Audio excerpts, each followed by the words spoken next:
Hi friends, this is Shweta. Welcome to my YouTube channel. Hope आप सब मज़े में होंगे, बिंदास होंगे। मैं भी एज़ यूजुअल मज़े में हूँ, बिंदास हूँ। और आज मैं मॉर्निंग मॉर्निंग जा रही हूँ अपनी मम्मी को लेकर डॉक्टर के पास, यानी कि हॉस्पिटल। तो चलिए फिर मेरे साथ। हम बाली पहुँच चुके हैं और यहाँ से हम लेंगे ऑटो और जाएंगे हम दक्षिणेश्वर। यहाँ ऑटो की बहुत लंबी लाइन है और लाइन में हम भी खड़े हुए हैं और धूप बहुत ज़्यादा तेज़ है। हम बाली से ऑटो में बैठ चुके हैं और अब हम यहाँ का बाली ब्रिज क्रॉस करते हुए जा रहे हैं दक्षिणेश्वर, जो कि वहाँ पर है मेट्रो स्टेशन भी और है दक्षिणेश्वर टेम्पल भी। हमें जाना है दक्षिणेश्वर मेट्रो स्टेशन, तो कि वहीं से हम जाएंगे पीजी हॉस्पिटल। और ये देखिए, जो ब्रिज है इसके बीचों बीच चलती है ट्रेन और दोनों साइड चलते हैं व्हीकल्स। और इसके नीचे है हुगली रिवर, जो कि बहुत ही नामी है, सभी जानते हैं इसके बारे में। और ठीक इस ब्रिज के ऑपोजिट साइड में आप देख रहे होंगे एक और आपको ब्रिज नज़र आ रहा होगा, जो पतली पतली वायर्स वाला, वो आपको कलकत्ता से कनेक्टिविटी कराता है। हम बस पहुंचने वाले हैं, दक्षिणेश्वर पहुंच गए हैं और अब हम जा रहे हैं मेट्रो में चढ़ने के लिए। ये है मेट्रो स्टेशन के अंदर जाने का मेन गेट।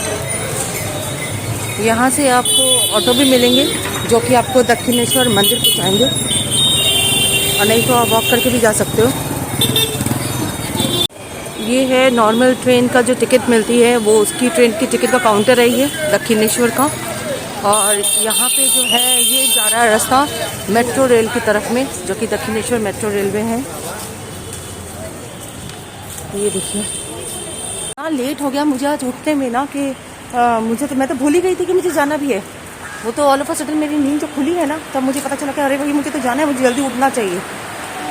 इसी वजह से बड़ी हड़बड़ तड़बड़ मची हुई है। तो यहाँ मम्मी बहुत धीरे धीरे आ रही हैं। तो ये देखिए, हम मेट्रो स्टेशन के अंदर ऑलरेडी पहुँच चुके हैं और यहाँ से हम लेंगे एस्केलेटर्स यूज़ करेंगे फर्स्ट फ्लोर पे जाने के लिए, जहाँ टिकट काउंटर है।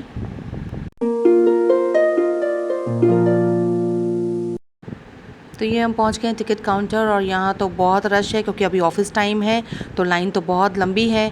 तो कोई बात नहीं, अब हम भी यहाँ पर इस लाइन में पार्ट बन जाएंगे और यहाँ पर लाइन में खड़े होकर ही टिकट लेंगे। मेरे पास एक्चुअली मेट्रो का पास है, लेकिन एक पास पे एक ही एंट्री होती है, तो फिर अब मम्मी के लिए मुझे फिर अलग से एक पास लेना पड़ेगा। तो उससे अच्छा मुझे लगा कि हम तो फ्रीक्वेंट आते जाते हैं नहीं, सिर्फ अभी मम्मी के ऑपरेशन के लिए हम जा रहे हैं, तो फिर हमें लगा कि हम मैनुअली टिकट ले लेते हैं, वो ज़्यादा हमारे लिए अच्छा होगा। यहाँ पर मैंने भी टिकट ले ली है, ये रही टिकट्स। यहाँ पे टिकट को पंच करते हैं इस मशीन में, और फिर उसके बाद हमने स्टेयर्स यूज़ किया है सेकंड फ्लोर पे जाने के लिए, जो कि प्लेटफॉर्म है। तो ये देखिए, हम प्लेटफॉर्म में पहुंच चुके हैं और ट्रेन भी आ चुकी है। बहुत ही कोइंसिडेंस था कि जैसे ही हम पहुंचे वैसे ट्रेन भी हमारे साथ ही आई है। तो बस इस ट्रेन में ही हम चढ़ जाएंगे, क्योंकि ये सबसे फर्स्ट स्टेशन ही है जहाँ से हम चढ़ रहे हैं। तो बिल्कुल ट्रेन बिल्कुल खाली थी, तो सीट भी मिल गई। और मैं बैठती नहीं हूँ, मैंने मम्मी को बिठा दिया, लेकिन मैं नहीं बैठी क्योंकि मैं यहाँ साइड में खड़ी हो जाती हूँ, क्योंकि बहुत ज़्यादा भीड़ हो जाती है ट्रेन में, जिसकी वजह से मेरे को बहुत सफोकेशन होने लग जाती है। तो इसीलिए मुझे लगता है कि मैं साइड में खड़ी रहूँगी तो ज़्यादा मुझे कंफर्टेबल फील होगा। ट्रेन ऑलरेडी चल चुकी है और मैं बिल्कुल ट्रेन के गेट के सामने ही खड़ी हुई हूँ। हम जिस स्टेशन से चढ़े थे वो था दक्षिणेश्वर, जो कि फर्स्ट स्टेशन था इस ट्रेन को चलने के लिए। और अब देखिए, आप देखे नहीं, ट्रेन अभी ज़्यादा बिल्कुल भरी हुई नहीं है, बहुत ही खाली ट्रेन है।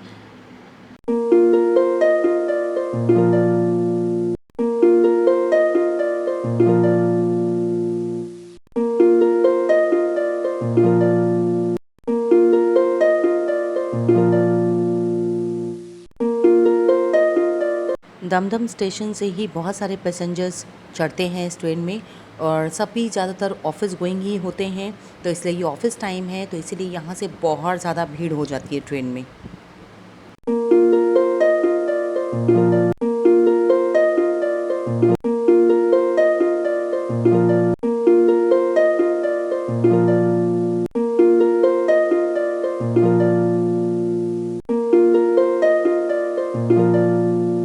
प्लानट में आधे से ज़्यादा ट्रेन खाली हो चुकी है, क्योंकि ज़्यादा से ज़्यादा ऑफिसेस और वर्क प्लेस जो है वो इस प्लानट में ही है।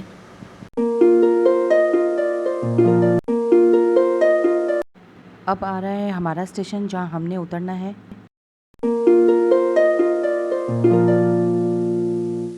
तो ये है रविंद्र सदन मेट्रो स्टेशन, और यहाँ मैं भी उतर चुकी हूँ और मम्मी भी मेरे साथ उतर गई हैं। और अब मैं मम्मी को लेकर प्लेटफॉर्म से जा रही हूँ टूवर्ड्स स्टेयर्स की तरफ, जहाँ से कि हम प्लेटफॉर्म के बाहर निकलेंगे।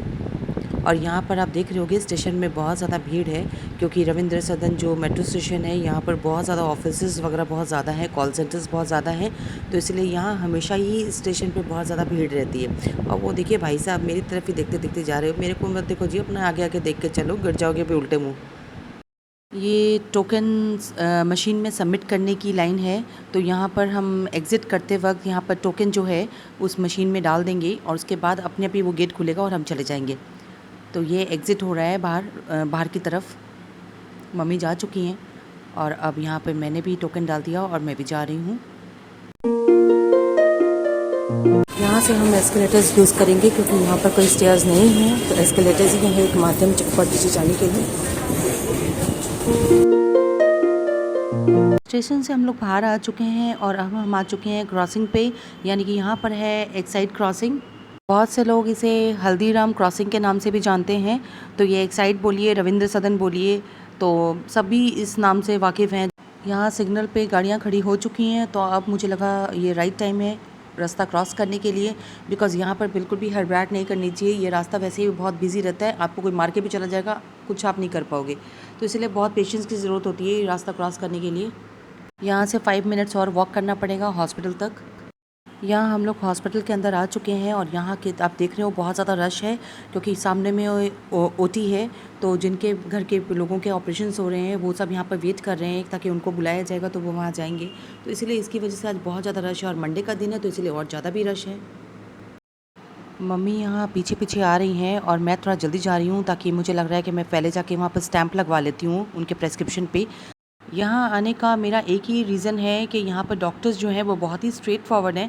Straight forward in the sense कि जो भी उनको आपके बारे में बोलना है ना, वो एक ही बारे में बोल देंगे, आपको इधर उधर में भटकाएंगे नहीं कि नहीं ऐसा हो सकता है, बेकार की दिलासा नहीं देंगे, जो होना है वही होगा, वही बोलेंगे, तो इसीलिए मैं यहाँ आना ज़्यादा पसंद करती हूँ। धूप इतनी ज़्यादा तेज़ है कि मैं अम्ब्रेला भी लेकर नहीं आई हूँ, मुझे लगा क्या छाता कैरी करना है, इतना चलना पड़ता है, इतनी भाग दौड़ है, इसलिए मैं छाता लेकर नहीं आई। लेकिन मुझे धूप से बहुत एलर्जी है क्योंकि मुझे माइग्रेन की प्रॉब्लम है।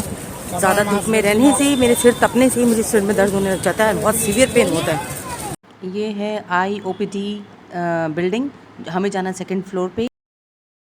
चीज़ है यहाँ आते आते मुझे ऐसा कोई डिपार्टमेंट नहीं है जो मैं नहीं जानती कि कहाँ पर क्या होता है। किसी को भी आना है तो प्लीज़ मुझसे ज़रूर पूछ लेना कि यहाँ पर क्या होता है और कब होता है। मैं आपको कोशिश करूँगी कि मैं आपको बहुत सारी इन्फॉर्मेशन दे सकूँ। 1st फ्लोर जो कि मेडिसिन OPD है, हमें जाना है 2nd फ्लोर पे। ये आ गए हम 2nd फ्लोर में जहाँ की IOPD है। यहाँ पर आई टेस्ट शुरू हो चुका है, जो कि सर्जरी करवाने के पहले जो इम्पोर्टेंट टेस्ट होता है वही हो रहा है यहाँ पे। हम लोग दोनों हॉस्पिटल से बाहर आ चुके हैं और मम्मी को ऑपरेशन की डेट मिल चुकी है। या तो 25 अप्रैल को आना होगा एडमिशन के लिए और या तो फिर 2 मई को आना पड़ेगा। तो ये हम लोग प्लेटफॉर्म की सीढ़ियाँ उतर रहे हैं। यहाँ मेट्रो स्टेशन पे हम आ चुके हैं और यहाँ पे अभी भी भीड़ ही है। मैंने कहा ना आपको, रविंद्र सदन मेट्रो स्टेशन में हमेशा ही भीड़ मिलती है, वीकडेज़ हो या फिर छुट्टी वाला दिन हो, भीड़ मिलेगी ही मिलेगी। यहाँ कुछ लड़कियाँ हैं जो बड़े मस्ती मजाक के मूड में फ़ोटो सेशन कर रही हैं मेट्रो स्टेशन पे। तो भाई यही तो टाइम है जब आप अपनी लाइफ खुद जीते हो, अपनी खुद की शर्तों पर जीते हो। इसके बाद तो दूसरों की शर्तों पर जीना पड़ता है और दूसरों के हिसाब से जीना पड़ता है, खुद की लाइफ रह कहाँ जाती है। दक्षिणेश्वर की ट्रेन आ चुकी है और उसमें मैं भी चढ़ गई मम्मी को लेकर और हमें सीट भी मिल गई, तो मैं भी बैठी हुई हूँ, मम्मी भी बैठी हुई है। ट्रेन इस वक्त बिल्कुल खाली है क्योंकि अभी बज रहे हैं दोपहर के 2:30। ट्रेन से उतर गए हैं और ये स्टेयर्स यूज़ करके फिर जा रहे हैं एग्जिट की तरफ में। तो ये हम स्टेशन के बाहर आ चुके हैं और अब हम एज़ यूजुअली फिर टोटो लेंगे या ऑटो लेंगे और उसके बाद हम जाएंगे अपने घर। फाइनली मैं घर पहुंच चुकी हूं और घर आने के बाद ही तुरंत मैंने शावर लिया है और शावर लेने के बाद अब आप देख रहे होंगे कि मैं ऑलरेडी रिलैक्स मूड में हूँ, एकदम रेस्ट कर रही हूँ। मेरे से अब कुछ हो ही नहीं रहा है क्योंकि मेरे को चाय बनानी है, वो चाय बनाने की भी मेरे अंदर हिम्मत बची नहीं है। और आप देख रहे हो कि मेरी आंखों के नीचे भी ना थोड़ा थोड़ा कालापन लग रहा है, थोड़ा सा, क्योंकि इतना ज़्यादा मैं धूप में घूम रही हूँ अभी ना कि बहुत ज़्यादा सन टैन हो जा रहा है मेरे को और रात में नींद भी पूरी नहीं हुई है, इसलिए मेरी आंखों के नीचे थोड़ा कालापन लग रहा है। वो मैं 1-2 दिन के अंदर भी अच्छी से नींद करूँगी ना, तो मेरी नींद होने के कारण ही, मैं पूरी नींद हो जाने से मेरी आंखों का ये कालापन खुद पे खुद ही चला जाता है, ये चीज़ है। तो कोई बात नहीं है, पर क्या करूँ, मम्मी को बेचारी को तकलीफ है, तो मैं चाहती हूँ, मेरी कोशिश बस यही है कि जल्द से जल्द उनकी ये तकलीफ मैं कैसे भी करके दूर कर दूँ। और आज लेकिन मुझे बहुत लेट तो हो ही गया था हॉस्पिटल जाने में, क्योंकि रात भर मुझे टेंशन रहा कि मुझे सुबह जल्दी उठना है, और सुबह मैं इतनी देर में उठी हूँ आज कि ऑलरेडी बहुत लेट हो गया था। तो मुझे लगा पता नहीं क्या काम होगा नहीं होगा, कुछ समझ ही नहीं आ रहा था। बस भगवान का नाम लेके हम घर से निकल गए। हम निकले हैं 9:30 बजे घर से निकले हैं, और हमें 10 बजे बुलाया गया था। हम पहुँचे वहाँ 11:30 बजे। लेकिन उसके बाद भी जानते हैं, जो काम हमने करने थे वो तो हमारे हुए ही, उसके अलावा जो काम हमने नहीं करने थे वो काम भी हमारे हो गए। तो इस बात का मुझ में ज़्यादा एक्साइटमेंट हो रहा है कि भाई मैं ये कहते हैं ना, भगवान जब साथ देता है ना तो फिर सब कुछ बहुत ईजिली हो जाता है, इंसान को ज़्यादा फिर परेशानी नहीं होती है। बस अब तो यही है उम्मीद कि अब जल्द से जल्द मेरी मम्मी का आइज़ का ऑपरेशन हो जाए, ताकि उनको जो प्रॉब्लम हो रही है बेचारे को, वो प्रॉब्लम से उनको जल्द से जल्द छुटकारा मिले। आज का ब्लॉग मैं यही एंड कर रही हूँ, क्योंकि ज़्यादा लंबे ब्लॉग्स मुझे भी किसी के देखने पसंद नहीं है, एंड मुझे पता है कि मेरे ब्लॉग्स भी ज़्यादा कोई लंबे देखना पसंद नहीं करेगा। तो इस बात को बहुत अच्छे से मैं ध्यान में रखती हूँ। और आज का ब्लॉग अगर आपको थोड़ा सा भी पसंद आता है तो एक लाइक तो ज़रूर दीजिएगा, क्योंकि आपका एक लाइक मुझे बहुत ज़्यादा मोटिवेट करेगा, बहुत ज़्यादा इंस्पायर करेगा नए नए ब्लॉग्स लाने के लिए। और अगर आप मेरे चैनल पर नए हैं तो सब्सक्राइब ज़रूर कीजिएगा मेरे चैनल को। तो मैं बहुत जल्द आऊँगी अपने नए ब्लॉग के साथ। Bye, take care.